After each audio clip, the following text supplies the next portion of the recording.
Which of the following, if true, casts the most serious doubt on the passage's conclusion?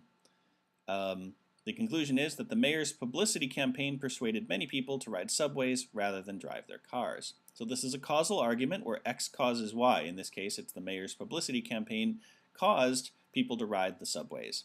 To weaken a causal argument, you do one of three things. You say, well, no, it actually wasn't X that caused Y. You just say, no, that's not true. The second one you do is you say, actually, it was Y that caused X. In this particular case, that would be that people riding the subways caused the mayor's publicity campaign to happen in the past before it. That's not very good, so it's not going to be that one in this case. The other way to cast doubt on it is to say, actually, no, it's not X that caused Y, it's in fact Z that caused Y. Some other cause is what caused the people to ride the subways. So let's look for either something that says, no, the mayor's publicity campaign was terrible and nobody listened, or something else caused people to ride the subways. So A, new car prices have risen about 12% over the last year. Well, that does nothing for the people who already have cars, so that's not it.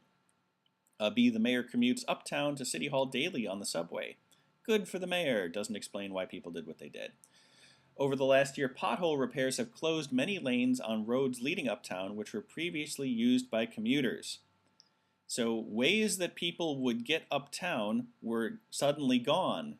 They had to find some other way to get there. This is pretty tempting. This is a reason people might ride subways uptown rather than driving their cars if they just can't get there. Let's check the other ones. The total number of subway trains that come uptown in the mornings has stayed exactly the same. Well, if nothing's changed, that wouldn't do anything. And E, surveys reveal that city residents who had been riding available subways for years were no more satisfied with subway service than they were a year ago before the publicity campaign began.